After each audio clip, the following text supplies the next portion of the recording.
Okay, so again, my name is Julian, math coordinator here at Fanshawe, but mostly math professor in the pre-health science program.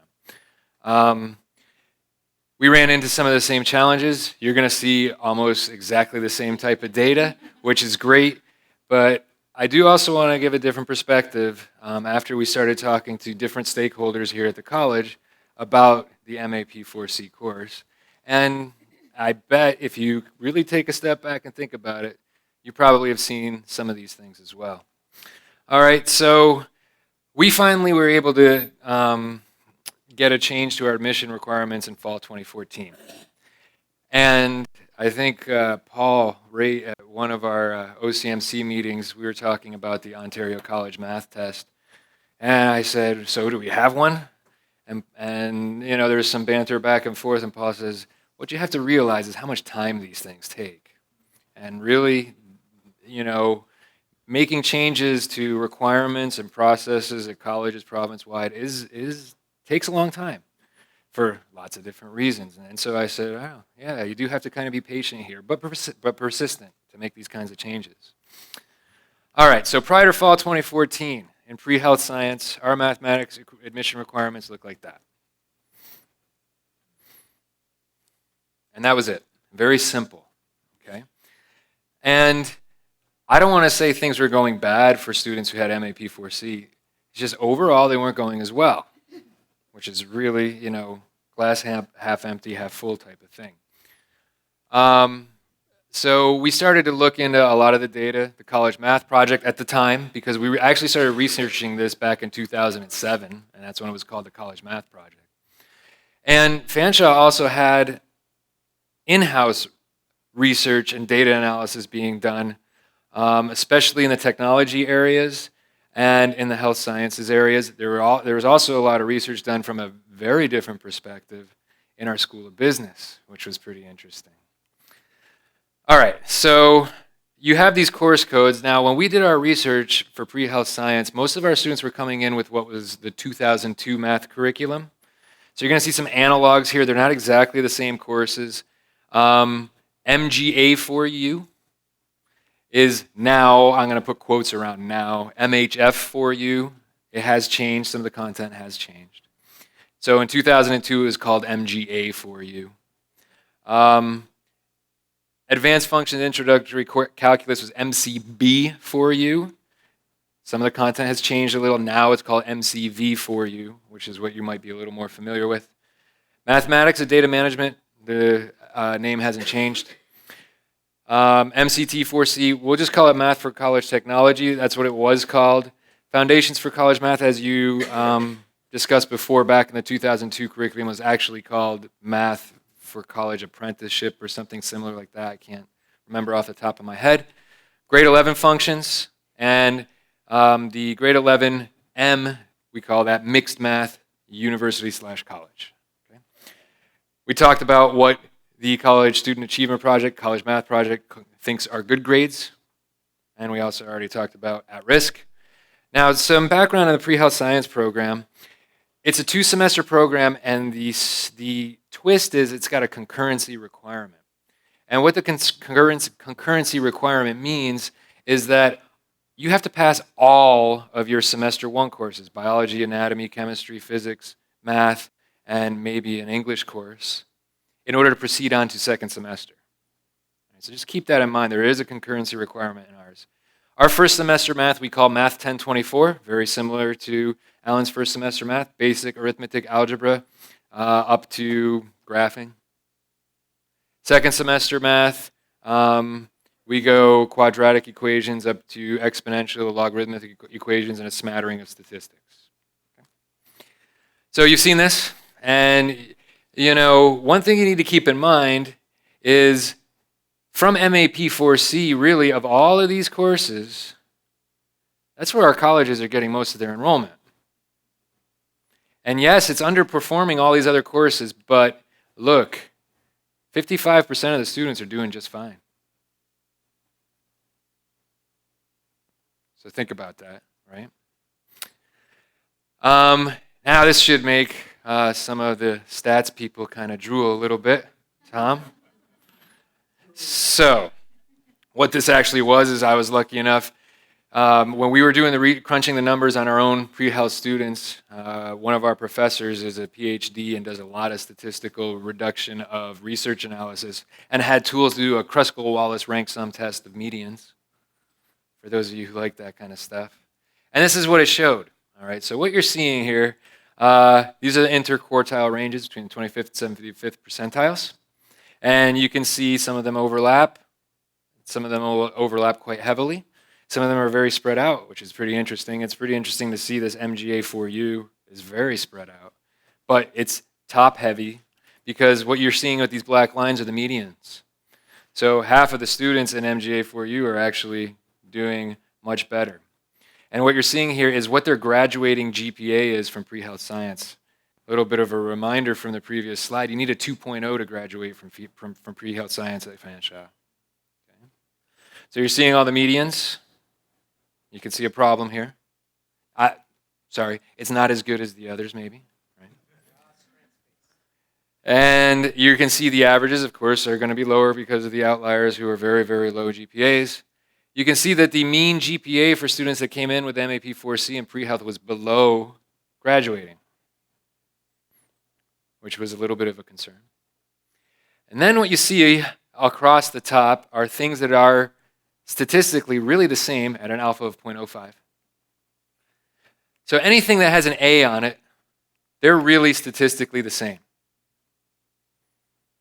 So these courses are really statistically the same in performance. You can't say there is any difference there. Things with different letters on them are going to be different. Anything with a C is statistically the same. So you're seeing, the grade 11 mixed math is statistically the same as MCT4C, data management, and the MGA4U math. Statistically the same. There's only one that's out there all alone, MAP4C. And that's what we found with our students. And you can see what the end value here is. We're looking at over 1,600 students' performance. Okay. So this was just a piece of the data that we started to send up to our coordinators. We don't have a math department. So to our coordinators, to our chairs and our deans, our admissions people, our registrars, you have to start pushing this data out if you want the change to happen, right?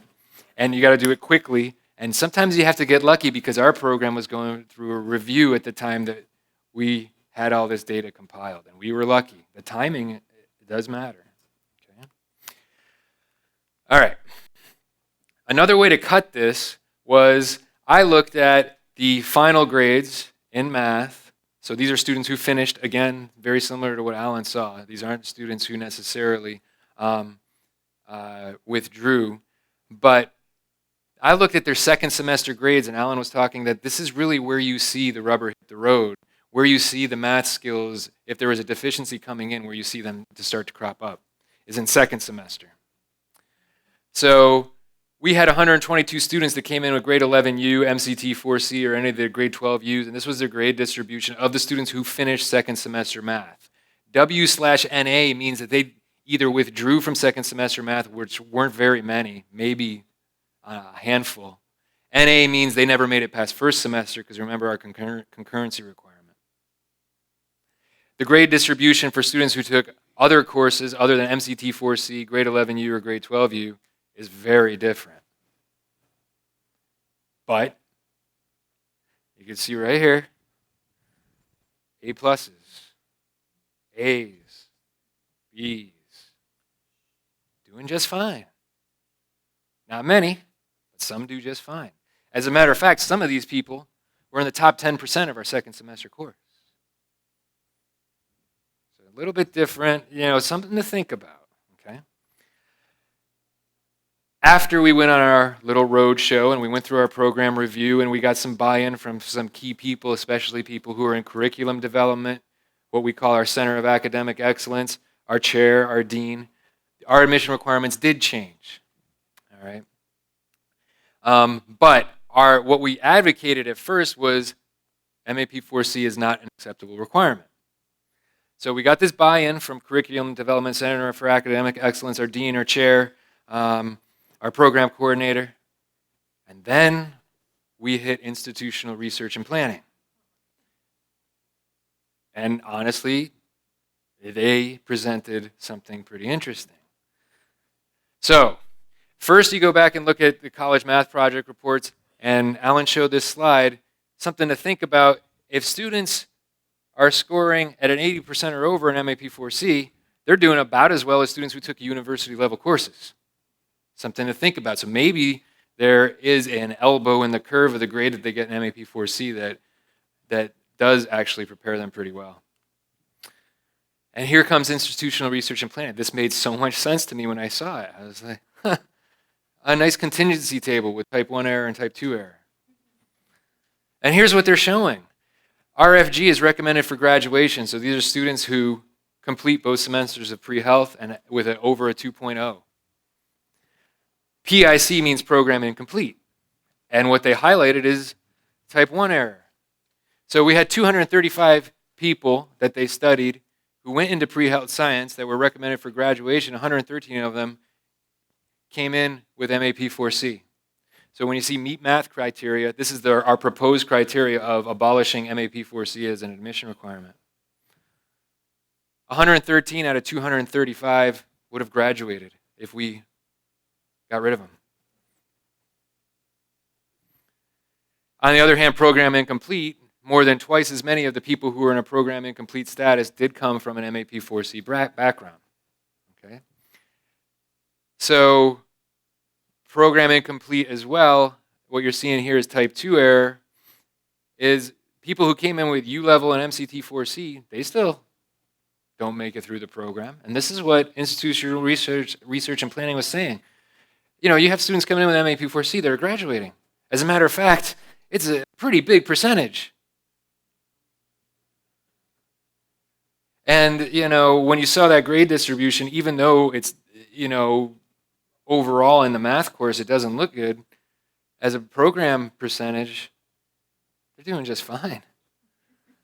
So what they're saying is, you know, if you get rid of MAP4C, you cut all these numbers out of your program.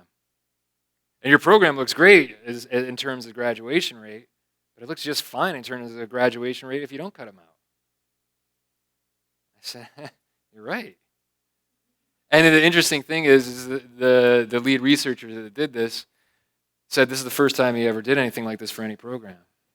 I was like, why isn't every program doing this? Well, we're all math people, right? So we would think this is second nature, but it's not, right?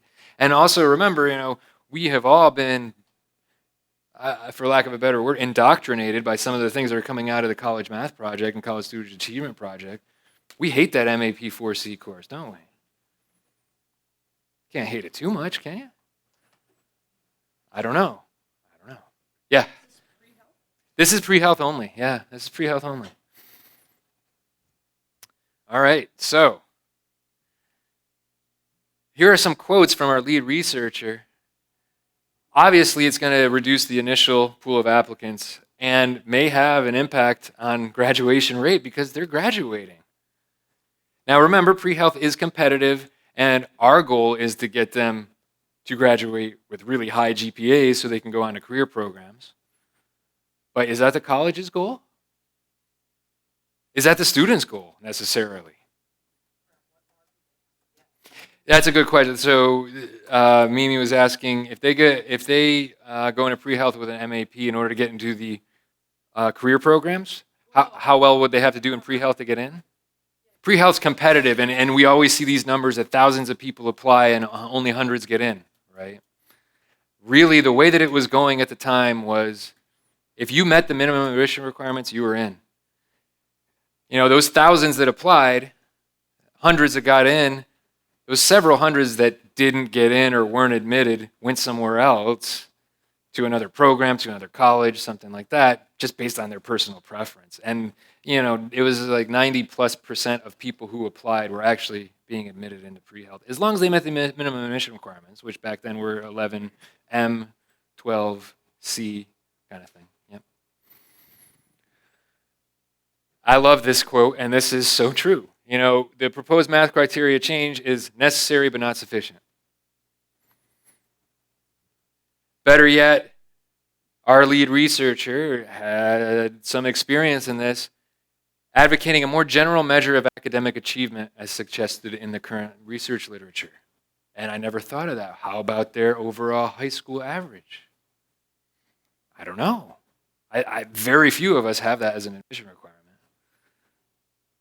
So it was just something to think about. Other factors, and this was great, right? The career programs for which pre-health was preparing for were accepting MAP4C, and our registrar said, you can't do that as a prep program. You can't have higher admission requirements than the career programs that you're prepping for. And we were like, that makes sense. I think what our lead researcher was saying was, it really doesn't matter what courses you take, it's how well you do in any course that you take ever. Maybe you have the study skills to succeed regardless. I don't know. I haven't looked at that data. Right? And that's what we as math people would look at the data before we make a heartstring kind of decision. Yeah. You do not have to go through the pre-health program to get into any of our career programs. The reality of the situation was for our more competitive health science programs, very few people were getting in directly from secondary school, so they would de facto compete through pre-health. For example, you know, like a respiratory therapy, medical radiation technology programs that were a little bit more competitive, you might see 1 in 4 years come in from secondary school. The reason for that is the way our admissions grid is set up. If you take pre-health, you have an opportunity to get 72 points. If you don't, your maximum amount of points you can get is 60. So students coming in from high school would only get a maximum of 60. If you ace pre-health, you'd have 72. You'd have preference to go into our health science programs. For our most competitive programs, very few students were coming in straight out of secondary school. For our other health science programs that maybe weren't as competitive, plenty of students were coming in straight out of secondary school. There has been some analysis to see how pre-health students do in the career programs versus coming in from other programs or secondary school. Coming in from secondary school, the analysis shows it's not a very good success rate in our health science programs. However, figuring out what a pre-health science student is very difficult because they may have gone through a technology program, a general arts program, pre-health science program. Now what are you going to label them? I don't know. And what we're finding is students who do well in any program and go on to our health science programs do just fine. For the most part. You know, it's really an interesting phenomenon. But those numbers are so low, we really don't have a good handle on that. Those numbers are so low that we really don't have a good handle comparing students that come in from other backgrounds. Most of the students in these competitive programs are pre-health graduates. So comparing them with a handful of students coming in from somewhere else doesn't make a whole lot of sense right now. But even students coming in from somewhere else, if they're coming in with really high GPAs, usually are doing just fine, which is interesting. Yep. We have changed our admission requirements where if you do take grade 11 U or M, you need a minimum 70%, MAP4C, you need a minimum 70%. We've changed them. And it took years to make that change. And in the chicken and egg type world of offering MCT4C at the school boards, we now go out to the school boards, any students who come to our open houses, and we advise them for health sciences, pre-health science anyway, the optimum pathway that you should take is grade 11 U and then into pre-health. MCF3M, the grade 11 mix, followed by the grade 12 technology for college math course, MCT4C, into the pre-health science program, or any grade 12U. That's what we advise them. We don't even mention MAP4C, but that's just what we advise them. So we're trying to attack it from the other direction as well, saying, hey, look, if you want to be well prepared, this is the pathway you should take. It is your choice, though. So what I say is, anyone here at the college, out of the goodness of your heart, please deliver this message And now, and quite honestly, if you think about it, it's not the institution that changes what a student does. It's the student that changes what a student does. There are so many expensive ways that institutions try to change student performance with mixed results. It's the student that changes student performance. And if they're getting this same message from everybody at the college, hopefully everybody at their school boards, maybe that gives some impetus for them to change their mind. And that's really what needs to happen. Otherwise, everything else is irrelevant. Quick look. Fall 13, we did not have the change in admission requirements. In our fall intake, 298 students finished first semester math with a median grade of exactly 70%. Standard deviation of 16%. We made the admissions change. We had enrollment. We had 368 students finish first semester math, which you'd think the median would go down. It went up slightly. Standard deviation went up as well. A lot more spread out. Second semester math, before the change in winter 2014, 213 students finished with a median of 67. After the change, 272 finished with a median of 69%. Standard deviation went down in second semester. This is just a quick look of the data I had on hand. And these are, again, students who finished. So, there's other stuff that you want to look at, I'm sure. Did failure and withdrawal rates change? It's kind of tricky when we have a concurrency requirement, because if a student is bombing biology and knows they can't pass, how motivated are they going to be to pass math? I don't know. Can you do exit interviews with students who fail? Have you ever tried it? What's your response rate? Never looked at students' overall incoming grade average. What their overall PHS program grade point average was based on their math course kind of thing. You know, were there changes in that since we've made the change in admission requirements? I haven't seen that yet. I haven't looked at that yet. How well did they do in other academic subjects? And we talked about how well did they do in their health science career programs. Right? I haven't seen that data yet to make any good conclusions. Anecdotal observations, I got my physics professors coming to me saying, geez, they really not have any problems in math. Anecdotal. I have pre-health science professors from all the subjects saying, boy, it sure has been different the last couple of years. Just the classroom environment has been different. Anecdote. Good, thanks.